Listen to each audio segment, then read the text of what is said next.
Hi guys, मैं हूं मुशीर अहमद और आज एक बार फिर से मैं आपके लिए एक वीडियो लेकर के आया हूं आपके अपने YouTube channel English with Mushir sir में। आज जो मैं टॉपिक आपके लिए लेके आया हूं वो आपको आपके junior sections, higher secondary sections और इंटर के लिए भी आपके लिए बहुत ज़्यादा बेनिफिशियल है। जैसा कि आप यहाँ देख पा रहे हैं कि नरेशंस का यहाँ पर पॉइंट है। जो सबसे पहले जो पॉइंट बताया जा रहा है कि नरेशंस क्या होता है, इसको हम डायरेक्ट इनडायरेक्ट भी कहते हैं। तो गाइस, इस वीडियो को शुरू करने से पहले आप इस वीडियो को एंड तक देखेंगे और हमारे चैनल को सब्सक्राइब करेंगे ताकि आपको आगे की आने वाली वीडियोस की नोटिफिकेशंस आपको मिल सके। तो चलिए फिर शुरू करते हैं। सबसे पहले मैं बात करता हूँ देखिए नरेशन को कई लोग अलग अलग नामों से बुलाते हैं। इसको डायरेक्ट इनडायरेक्ट भी कहा जाता है, इसको नरेशन भी कहते हैं और इसको स्पीच भी बहुत लोग कहते हैं। तो मोस्टली इसके नरेशंस के पार्ट कितने होते हैं यहाँ पर देख लीजिए कि काइंड्स होते हैं। इसको 5 भागों में डिवाइड किया गया है। जैसा कि आप देख सकते हैं कि 5 भागों में सबसे पहला असर्टिव आता है। हम बात करते हैं असर्टिव की। असर्टिव क्या होता है? असर्टिव हमारे वो सेंटेंसेस होते हैं जिनमें किसी भी तरीके का इंटरोगेटिव यानी प्रश्न ना पूछा जाए, इंपेरेटिव आदेश ना हो, ठीक है, और हमारा एप्टेटिव और एक्सक्लेमेटरी यानी कोई विश ना हो और उसमें किसी भी तरीके के कोई भाव प्रकट ना हो रहे हो, उस तरीके के वाक्यों को हम असर्टिव कहेंगे। यानी साधारण वाक्य। असर्टिव में 2 प्रकार के वाक्य आते हैं। एक तो अफर्मेटिव आता है और दूसरा इसका निगेटिव आता है, ठीक है। तो गाइस, आज हम केवल असर्टिव की बात करेंगे। बाकी इसके 5 प्रकार से बनता है: असर्टिव, इंटरोगेटिव, इंपेरेटिव, ऑब्जेक्टिव और एक्सक्लेमेटरी। 5 तरीके से आपको बताएंगे और 5 तरीके से आपको वीडियो ये आपको आगे बताई जाएगी। तो आज हम बात करते हैं असर्टिव की। तो देखिए पार्ट 1 में, इसमें आपका पार्ट 1 में सबसे पहले असर्टिव की हम बात करेंगे सकारात्मक की। किसकी बात करेंगे? सकारात्मक की। तो सकारात्मक में हम सबसे पहले बात करते हैं कुछ पॉइंट्स की कि हमें करना क्या होता है। नरेशन, मैं इसको ऐसा मानता हूँ कि आप इसकी जितनी ज़्यादा प्रैक्टिस करेंगे, आप इसको जितना ज़्यादा लिखेंगे, जितनी ज़्यादा एक्सरसाइजेस को इनको लिखना आपको अगर आप लिखते हैं तो ये आपके लिए ज़्यादा फायदेमंद साबित होगा। जैसे आप ये देख सकते हैं कि यहाँ पर पॉइंट्स लिखा है। पॉइंट्स मतलब ये इंपॉर्टेंट पॉइंट्स हैं कि आपको नरेशन की शुरुआत करने से पहले आपको ये पॉइंट्स आने चाहिए। सबसे पहले तो आपको टेंस के बारे में जानकारी होना चाहिए कि कौन सा टेंस किस कैटेगरी में जाएगा। तो जैसे जैसे ये वीडियो आगे बढ़ेगी मैं आपको इसके बारे में बताता जाऊंगा। दूसरा आपका ये नियरनेस ऑफ टाइम। कुछ शब्द ऐसे होते हैं जो हमारे नियरनेस प्रकट करते हैं तो उनको हम नियरनेस ऑफ टाइम कहते हैं। जैसे हमारा दिस का नरेशन में दैट हो जाता है, दीज का दोज हो जाता है, हियर का देयर हो जाता है, नाउ का देन हो जाता है। इस तरीके से पूरी एक टेबल होती है, एक चार्ट होता है और ये आपको जूनियर की बुक्स में भी मिलेगी और आपको 10th की भी बुक्स में मिलेगी, चाहे वो न्यू स्टाइल हो, एक्सेलेंट हो या कोई भी बुक हो, आपको इंटर में भी ये टेबल आपको मिल जाएगा। फिर इसके बाद मोस्ट इंपॉर्टेंट आता है पर्सन। पर्सन में 3 पर्सन होते हैं: first person, second person, third person. 3 person आते हैं। देखिए 3 पर्सन आते हैं और तीनों पर्सन की ही अलग अलग कैटेगरी होती है कि भाई फर्स्ट पर्सन की हम जब बात करें तो फर्स्ट पर्सन में क्या होता है। फर्स्ट पर्सन की जब हम बात करते हैं तो इसमें आई आता है और वी आता है। क्या आता है? फर्स्ट पर्सन में आई और वी।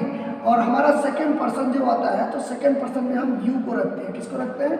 यू को रखते हैं। और थर्ड पर्सन में जितने भी हमारे ये थर्ड पर्सन के प्रोनाउन होते हैं, जैसे ही हो गया, शी हो गया, इट हो गया, दे है, तो इस तरीके से बाकी अगर कोई नाम है यहाँ पर तो हम उसको भी शामिल करेंगे। अगर कोई नाम आ जाता है तो उसको भी हम यहाँ पर शामिल कर लेते हैं। नाम, दीज, दोज, ये भी आपका थर्ड पर्सन में ही आता है। इनसे संबंधित इनके पोजीशंस वाले वर्ड्स और इनके ऑब्जेक्ट, जैसे ही है, ही का ऑब्जेक्ट हिम होता है और इसका पोजीशन वाला जो वर्ड होता है वो हिज होता है। शी हर होता है, इट का इट्स होता है, दे का देन और देयर होता है। इस तरीके से इनको भी हम पूरा का पूरा थर्ड पर्सन में रखते हैं। यू के साथ योर आ जाता है, ये भी इसका थर्ड पर्सन होता है। आई, माई, मी, और वी, अवर, अस। इस तरीके से ये पूरा का पूरा, ये फर्स्ट पर्सन में, ये सेकेंड पर्सन में और ये थर्ड पर्सन में। आप देख रहे होंगे कि यहाँ पर ये SON लिखा है। SON का मतलब होता है कि हमारा जो ये S, ये सब्जेक्ट के अनुसार चेंज होता है, ये ऑब्जेक्ट के अनुसार चेंज होता है और ये नो चेंज होता है। तो पहले हम ये समझेंगे कि S, O और N सब्जेक्ट के अनुसार, ऑब्जेक्ट के अनुसार और N नो चेंज होता है। इसको हम चेंज नहीं करते, यानी थर्ड पर्सन जो है चेंज नहीं होता है, जैसा है वैसा ही रहेगा। यू को हम चेंज करेंगे ऑब्जेक्ट के अकॉर्डिंग, और आई और वी को हम सब्जेक्ट के अकॉर्डिंग चेंज करेंगे। आगे देखते हैं। अब टेंस इंपॉर्टेंट हो गया, नियरनेस मेंटेन करने वाले शब्द हो गए, पर्सन आपके हो गए। इसके बाद यहाँ पर इसको किस तरीके से कैटेगरी में चेंज किया जाता है। तो आइए अब हम बात कर लेते हैं कि अगर किसी वाक्य में आपका जो कॉमा है, ठीक है, इसके दो पार्ट होते हैं। एक कॉमा के पहले वाला वाक्य होता है, क्लॉज होता है, और एक कॉमा के बाद वाला क्लॉज होता है, ठीक है। तो दो क्लॉज होते हैं। तो जो पहले वाले में अगर वाक्य के दो ऑब्जेक्ट है, तो एक सब्जेक्ट है और एक ऑब्जेक्ट है, तो उसके बाद में सेज टू की जगह पर हमको टेल्स लगाना रहता है, और सेड टू लिखा है तो उसके लिए हमें टोटल लगाना होता है। एग्जाम्पल के लिए मैं आपको बता दूं, जैसे यहाँ पर लिखा हुआ है आई, फिर यहाँ पर लिखा है सेज टू, और यहाँ पर लिखा है यू। इसके बाद कॉमा, इन्वर्टेड कॉमा, मान लीजिए कोई वाक्य लिखा है कि he is a good boy. इस तरीके से अगर लिख गया वाक्य ये फिनिश हो गया। तो ये एक क्लॉज ये है और एक क्लॉज ये है। तो ये कॉमा, इन्वर्टेड कॉमा, यहाँ पर ये जो कॉमा, इन्वर्टेड कॉमा बना हुआ है, इससे पहले के जो ये जो सेज टू लिखा है, इस सेज टू को हम जो है टेंस कर देंगे और सेज टू को हम टोल्ड कर देंगे। कुछ एग्जाम्पल्स आपने यहाँ लिख रखे हैं, तो हम इनको समझाने का प्रयास आपको करेंगे। देखिए, सबसे पहले example number 1, he says, comma, inverted comma, आप इसको देख पा रहे होंगे, ये कॉमा, इन्वर्टेड कॉमा है, ठीक है। यहाँ से एक पार्ट इधर हो जाता है और एक पार्ट इधर हो जाता है। तो it is very hot in Rajasthan, तो हम देखेंगे यहाँ पर it is very hot in Rajasthan. फिर उसके बाद द स्कूल इज़ क्लोज्ड। अब इसमें बोल रहा है कि ये जो सेज आया है, ये सेज, तो यानी यदि आपका वाक्य कॉमा, इन्वर्टेड कॉमा से पहले प्रेजेंट टेंस हो, किसमें हो, प्रेजेंट टेंस में हो या फ्यूचर टेंस में हो। दूसरा एग्जांपल आप देखिए, प्रेजेंट टेंस और फ्यूचर टेंस। अब ऐसा नहीं है कि ये इंडेफिनिट में है तो केवल इंडेफिनिट में ही ऐसा नियम होगा, नहीं। प्रेजेंट टेंस में आपका प्रेजेंट इंडेफिनिट हो, प्रेजेंट कॉन्टिन्यूअस हो, प्रेजेंट परफेक्ट हो या प्रेजेंट परफेक्ट कॉन्टिन्यूअस हो, यहाँ पर आपका अगर कोई भी प्रेजेंट टेंस का कोई वर्ब आती है तो अंदर के वाक्य में हम कोई परिवर्तन नहीं करते हैं। इसी तरीके से फ्यूचर वाले में भी होता है। अगर आपका यहाँ पर फ्यूचर इंडेफिनिट है, फ्यूचर कॉन्टिन्यूअस है, फ्यूचर परफेक्ट है या फ्यूचर परफेक्ट कॉन्टिन्यूअस है, तो भी हम अंदर के वाक्य में कोई परिवर्तन नहीं करते। उसके टेंस को हम यथावत स्थिति में बरकरार रखते हैं जैसा कि वो है। तो यहाँ पर हम देख सकते हैं कि जैसे यहाँ लिखा है ही सेज, तो जाहिर सी बात है अब हम यहाँ पर कंजक्शन के लिए किसका इस्तेमाल करेंगे, कंजक्शन के लिए हम लगाएंगे। पहले हमने लिख दिया यहाँ ही, फिर उसके बाद हमने वाक्य को पूरा उतारा है, ये सेज, कॉमा, इन्वर्टेड कॉमा के लिए हमने कंजक्शन का इस्तेमाल करना है दैट। ध्यान देने वाली बात यह है कि आपको दैट का जो इस्तेमाल करना है, तो यहाँ पर दैट का इस्तेमाल करना है, ये असर्टिव के वाक्य के लिए करना है और एज ए कंजक्शन इस्तेमाल करना है ये दैट, ठीक है। He says that it. अब इसको हमने जो है इट को ऐसे ही रखना है, it is very hot in Rajasthan.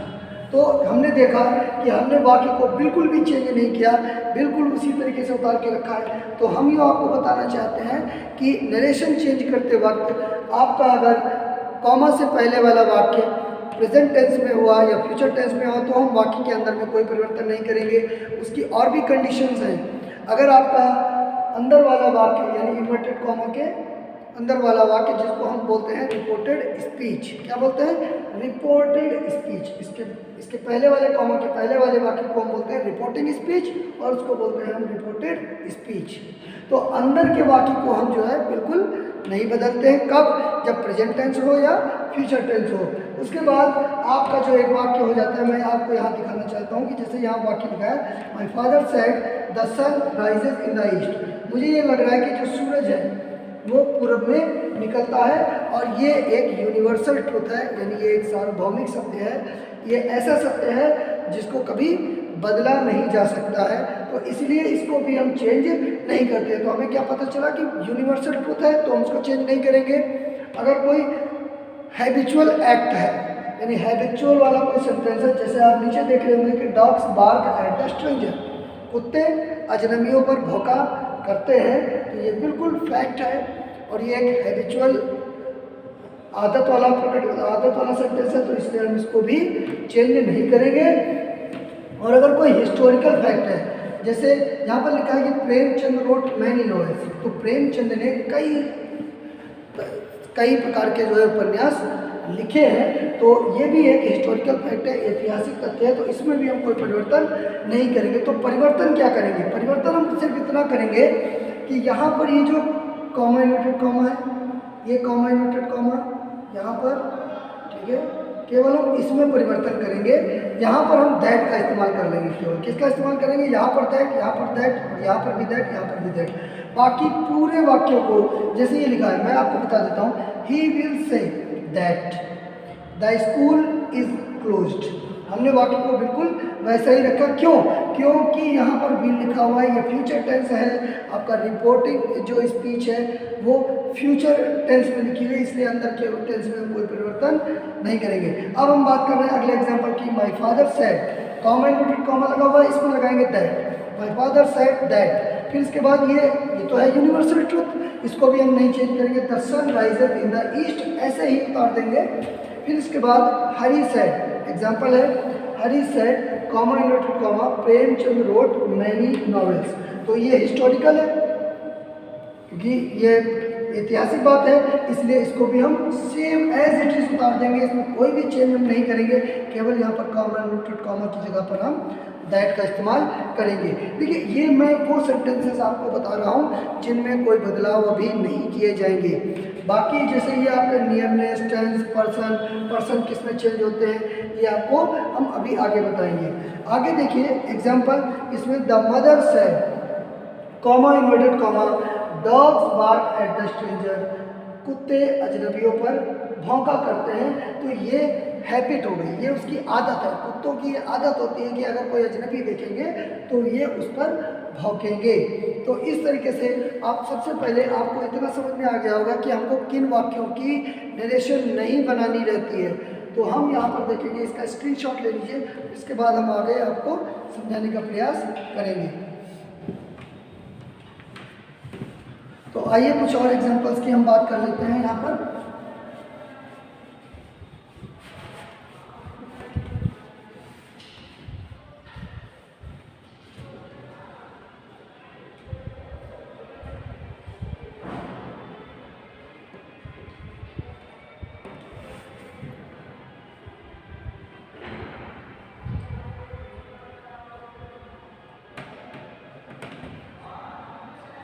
एक वाक्य आपके सामने यहाँ पे लिखा हुआ है, Ram said to me you played well. Ram said to me you played well. तो हम क्या करेंगे, अब हम देखेंगे, अब हमारा ये टेंस है ये बिल्कुल चेंज होगा। देखिए, हम यहाँ पर देखेंगे कि राम सेड टू मी, यहाँ पर ना तो प्रेजेंट टेंस है और ना ही फ्यूचर टेंस है। हम अंदर के वाक्य इन्वर्टेड कॉमा की, ये इन्वर्टेड कॉमा है, इसके अंदर का जो वाक्य है यानी जो ये रिपोर्टेड स्पीच है, इसकी हम बात करेंगे कि ये टेंस कौन सा है। पहले हमारे लिए सबसे ज़रूरी है पॉइंट कि हम टेंस देखेंगे। ये टेंस है पास्ट इंडेफिनिट, और हमारा नियम कहता है, हमें मालूम होना चाहिए कि अगर कोई वाक्य पास्ट इंडेफिनिट में दिया है तो उसको हम जब चेंज करेंगे तो पास्ट परफेक्ट में चेंज करेंगे। कैसे चेंज करेंगे? और वैसे भी मोस्टली मैं आपको बता दूं कि अगर टेंस में कहीं भी इज लिखा है तो उसको हम वाज में करेंगे, और हैज़ लिखा है, हैज़ या है, ठीक है, तो इसको हम हैड में बदल देते हैं। ठीक है, बाकी इसके बाद मान लीजिए कोई वर्ब में गोइंग लिखा है तो आप गोइंग रखेंगे ही रखेंगे। हैड लिखा है तो इसमें अगर बीन लग भी जाता है तो क्या फर्क पड़ने वाला है? कोई फर्क नहीं पड़ने वाला। यहाँ हैज़ बीन होगा, हैव बीन होगा, तो यहाँ हैड बीन ऑटोमेटिक हो जाएगा। तो हमें क्या करना है, हमें सिर्फ कॉन्सेप्ट पर ध्यान देना है। इज का वाज करना है, हैज़ है होता तो हाइड करना है, बाकी बीन है, आईएनजी है, क्या है, उससे हमें नहीं मतलब है, वो ऑटोमेटिक चेंज हो जाएगा। और वैसे भी हमें टेंस पर ध्यान देना होता है कि प्रेजेंट सिंपल है तो पास्ट सिंपल में बदलेंगे, प्रेजेंट इंडिफिनिट है तो पास्ट इंडिफिनिट में बदलेंगे। तो इस तरीके से हम इसको चेंज भी करते हैं, जैसे जैसे चेंज होता जाएगा वैसे वैसे हम आपको बताते जाएंगे। तो पहला हम इस टॉपिक की बात करें, देखिए यहाँ पर लिखा है कि राम सेड टू मी, ये क्या लिखा है, सेड टू मी। तो जाहिर सी बात है राम और मी ये एस है और ये ओ है। अब ध्यान देना जरा, अब हम बात कर रहे हैं एस और ओ की। किसकी बात कर रहे हैं, एस मतलब सब्जेक्ट, ओ के मतलब ऑब्जेक्ट। यानी मैंने इस सन को, ये जो सन का जो नियम लिखा था ये हमने इसके लिए ही लिखा था। किसके लिए लिखा था, ये रिपोर्टिंग स्पीच के लिए, अंदर के रिपोर्टेड स्पीच के लिए हमने नहीं लिखा था। अब हम बात करते हैं कि ये राम है, तो राम को हमने एज इट इज उतार लिया जैसा राम लिखा है। सेड टू को हमने बताया था कि यहाँ पर टोल्ड करना है, तो अब हम यहाँ पर टोल्ड कर लेंगे, Ram told me, Ram told me. ठीक है, अब ये भी एज इट इज आ गया, ये भी एज इट इज आ गया।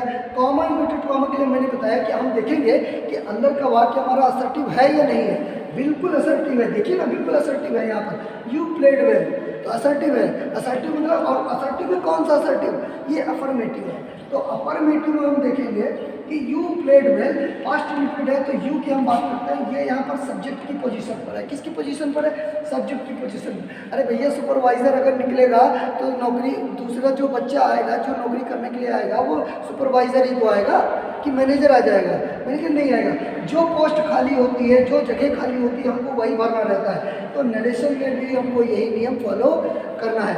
एक नियम और ये भी होता है कि हम नरेशन में हमेशा एक कदम पीछे, हमेशा एक कदम पीछे रहते हैं। जैसे कि अगर हम प्रेजेंट इंडिफिनिट की बात करते हैं तो हम प्रेजेंट पास्ट इंडिफिनिट में चले जाते हैं, और अगर पास्ट इंडिफिनिट में होता है तो पास्ट परफेक्ट में चले जाते हैं। अब पास्ट परफेक्ट के पीछे कोई जगह ही नहीं होती तो जाएंगे कहाँ। तो इसलिए हम क्या करते हैं, यहाँ पर यू है तो यू को हम चेंज करेंगे किसके अकॉर्डिंग, यू को हम चेंज करेंगे, यहाँ पर यू को चेंज करेंगे, यू को चेंज करेंगे मी के अकॉर्डिंग। कैसे कैसे, ये हमारा नियम बता रहा है, ये बता रहा है यू देखिए यू है सेकंड पर्सन, और सेकंड पर्सन को हम चेंज करते हैं किसके हिसाब से, ऑब्जेक्ट के हिसाब से। सेकंड पर्सन को चेंज करते हैं ऑब्जेक्ट के हिसाब से। तो भैया मी, ये यू कह रहा है मी से, यू कह रहा है मी से कि भाई आप मेरी जगह ले लो, आप मेरी जगह ले लो।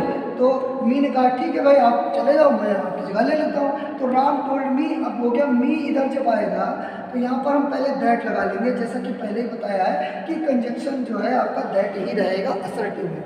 फिर इसके बाद मी यू की जगह जब आएगा तो ऑटोमेटिक सब्जेक्ट की जगह पर आएगा। यहाँ तो ऑब्जेक्ट है लेकिन जब यहाँ पर आएगा क्योंकि ये सब्जेक्ट है तो इसलिए यहाँ पर आई आ जाएगा। अब हम बात करेंगे किसकी, अब हम बात करेंगे यहाँ पर टेंस। ये टेंस कौन सा है, टेंस है पास्ट इंडिफिनिट, और नियम कह रहा है नरेशन की भाई इसको परफेक्ट में ले जाओ, हमें ये नहीं चाहिए। अब वो क्या करा कि करा हेड कर दो, ठीक है हेड कर दिया, आई हेड प्लेड कर दिया। अब जब हेड लग गया है तो जाहिर सी बात है हेड के साथ यहाँ पर वर्ब की थर्ड फॉर्म आएगी। अब ये हेड कोई पोजीशन तो है नहीं कि आई हैड ए बुक, मेरे पास एक किताब थी, ये वो वाला नहीं है, ये आपका मेन वर्ब है, ये परफेक्ट में काम करता है। तो इसी तरीके से इसको भी हम बनाएंगे आई हैड प्लेड, और इसके बाद में ये जो एडवर्ब है इसको भी हम जोड़ लेंगे आई हैड प्लेड वेल। और कितनी आसानी से आपका वो वाक्य। एक एग्जाम्पल हम और देखते हैं, ये देख लिया अच्छी तरह से समझ लीजिए, उसके बाद हम आगे और बढ़ते हैं। यहाँ पर लिखा है आई सेड टू, फिर इसके बाद यहाँ पर लिख दिया है him, I said to him comma inverted comma. फिर हम यहाँ पर कर रहे हैं Ramesh is going, Ramesh is going there, comma inverted comma बंद। अब हम देखेंगे क्या कंटिन्यूअस है, हमने क्या देखा, हमने कहा ये तो कंटिन्यूअस है, और भी वैसे भी बताया भी था कि अगर ए जाएगा तो वाजी करेंगे। तो जाहिर सी बात है अब हम यहाँ पर देखेंगे कि क्या करना है, आई है हिम है, ठीक है फर्स्ट पर्सन है, और ये क्या है थर्ड पर्सन है। तो पहले हम एज इट इज उतार देते हैं, ये एस है और ये ओ है। तो हमने आई उतार लिया, सेट टू को कर दिया टोल्ड, क्या कर दिया सेट टू को टोल्ड कर दिया। ये ध्यान रखेंगे, ये आदत है कि कहीं भी सेट टू दिखे टोल्ड कर दो, सेट टू हो टोल्ड कर दो, ठीक है असर्टिव में, बाकी आगे उसके चेंज होगा। फिर इसके बाद यहाँ पर हमने हिम कर दिया, फिर इसके कॉमा इन्वर्टेड कॉमा के लिए क्या लगाना है, याद आया दैट, याद आया that, I told him that. अब हमने बात कर रहे हैं रमेश की, किसकी बात कर रहे हैं रमेश की। तो भाई रमेश तो आता है थर्ड पर्सन में, इसको तो कोई चेंज ही नहीं कर सकता।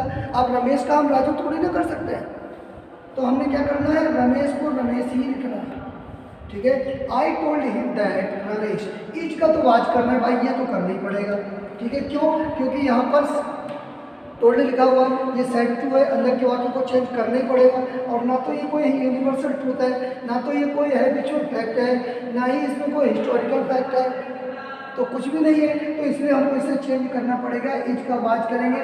तो हमें आप ये लोग ये बताइए, जैसे भी मैंने बताया था कि इज का वाच करना है। अब इज का वाच से मतलब क्या हो, इज है, एम है, आपका आर है, ये जो भी है, तो इज का वाच हो जाएगा, तो एम का भी तो वाच होगा, और उसके बाद आर अगर लिखा है तो आर का वर हो जाएगा। ये तो कॉमन सेंस की बात है, ये तो हम खुद ही देखेंगे। तो रमेश वाज गोइंग देयर, बाकी चेंज कर देंगे। मान लीजिए कि यहाँ पर अगर हियर होता तो ये देयर ऑटोमेटिक हो जाता, लेकिन जब देयर लिखा है तो हमने इसमें कोई परिवर्तन नहीं किया है, समझ गए। तो इस तरीके से ये वाक्य आपको बनाने हैं, और प्रैक्टिस में आपकी एक्सरसाइजेज आपको असर्टिव में एटलीस्ट हाई स्कूल की बुक्स में लगभग 8 से 10 एक्सरसाइजेज आपको मिलती हैं, और इंटर में भी आपको असर्टिव में बनाने के लिए एटलीस्ट 5 एक्सरसाइज आपके पास होती हैं। तो इनकी प्रैक्टिस जितनी ज़्यादा से ज़्यादा, देखिए ये जो पहला लेसन है यही मोस्ट इंपॉर्टेंट है, आपको यही बता देता है कि आपको क्या करना है और कैसे करना है। तो हम बात कर रहे थे, हमको दिमाग में रखना कि अभी हमने सिर्फ असर्टिव की बात की है, और उसके बाद ये नियरनेस प्रकट करने वाले शब्द, टेंस आपको याद करने हैं, नियरनेस प्रकट करने वाले शब्द आपको याद करने हैं कि दिस का दैट करते हैं, नाउ का देन करते हैं, दीज का दोज करते हैं, हियर का देयर करते हैं, ठीक है, यस्टरडे का प्रीवियस डे करते हैं, और टुमारो का नेक्स्ट डे करते हैं। ये एक टेबल होती है, और इस टेबल को आप लोग अपनी बुक से याद कर सकते हैं। पर्सन भी इनके याद करना है आपको, ये बहुत मोस्ट इंपॉर्टेंट है। अगर ये चीज़ें 3 चीज़ें आपको नहीं आती हैं तो आपके लिए मुश्किल हो जाएगी, तो इसलिए आपको इन्हें तो याद करना ही करना पड़ेगा। जब आप इनको याद कर लेंगे तो नरेशन बनाना आपके लिए बिल्कुल आसान हो जाएगा, इंटर तक आपको किसी भी तरह की कोई समस्या नहीं होगी। तो आपको उम्मीद है कि ये वीडियो पसंद आया होगा, तो आप इस वीडियो को एंड तक देखिए, सब्सक्राइब कीजिए, और फिर मिलते हैं आपको अगले वीडियो में पार्ट 2 में, जो कि आपका इंटरोगेटिव है। तब तक के लिए थैंक यू सो मच।